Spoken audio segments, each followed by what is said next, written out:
क्या चलते चलते सर का मसा हो जाता है? और फजर और मगरिब और इशा आवाज़ से पढ़ना वाजिब हैं? देखिए, चलते चलते सर का मसा उस सूरत में होगा जब आपका सर रुका हुआ हो। असल मसला ये है कि जब आप सर का मसा करें तो आपका सर ना हिल रहा हो।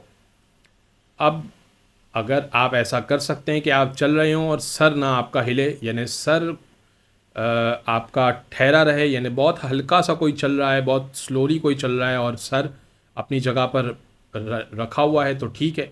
लेकिन सर अगर आप शेक कर रहे हैं बहुत ज़्यादा, या कोई दौड़ रहा है या कोई बहुत फास्ट चल रहा है, तो उसमें सर भी मूव होगा, तो फिर उस सूरत में सर का मसा नहीं हो सकेगा। बहरहाल फ़िक़ी मसला ये है कि आपका सर जो है मसा करते वक्त ठहरा हुआ होना चाहिए।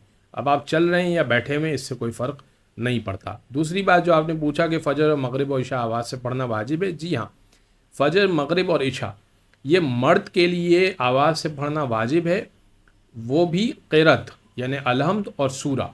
इसके अलावा बाकी सारी चीज़ें आप आहिस्ता पढ़ें या ज़ोर से पढ़ें, ये आपकी मर्ज़ी है। अलहम्द और सूरा पहली और दूसरी रकात का ये आपको आवाज़ से पढ़ना होगा।